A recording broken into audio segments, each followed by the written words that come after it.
बिस्मिल्लाहिर्रहमानिर्रहीम। चढ़दे Punjab लहिंदे Punjab Pappu pigeon club वालों अस्सलाम वालेकुम। सर गल यह है कि दो बच्चों का तुहानूं शौक कराउण लगे हैं। बहुत म्यारी बच्चे ने माशाअल्लाह, जिहड़े कोई 4 5 7 साल तो असी उड़ा रहे हैं। ये साडे घर की बरीड है।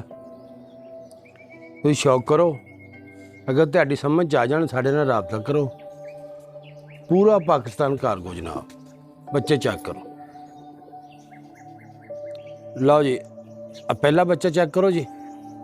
खट्टी अख दा बनेगा तो काल नोका, ठीक है।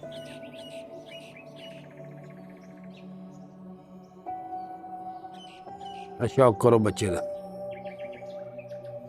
माशाल्लाह बहुत प्रवादी है। आप पल्लियां का शौक करो जी।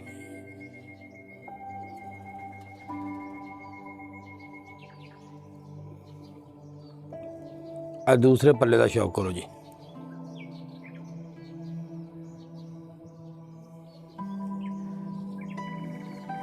आ दुम का शौक करो जनाब।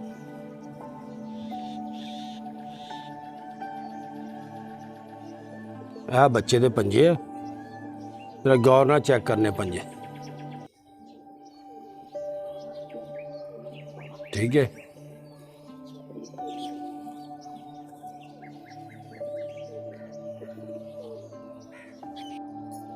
लो जी, आ दूसरा बच्चा चेक करो जी। ये इक्को झोली के दोने जनाब। आ दूसरी अख का शौक करो।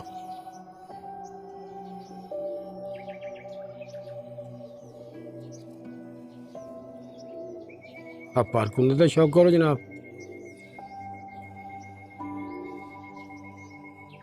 आ दूसरे पल्ले का शौक करो जी।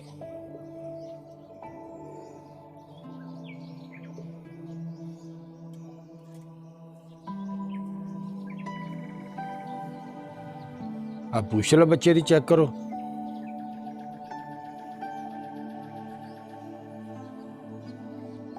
आप पंजियां का शौक करो जी।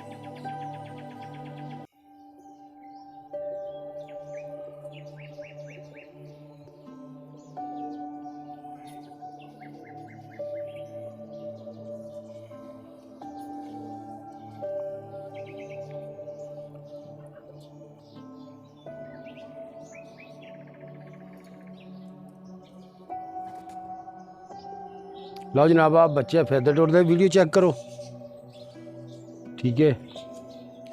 जिस मेरे वीर भरा की समझ आ जान वो साढ़े नाल राबता कर लो। पूरा पाकिस्तान कारगो, जेड़े जिथे कहोगे उत्थे पहुँचा देंगे, ठीक है जनाब।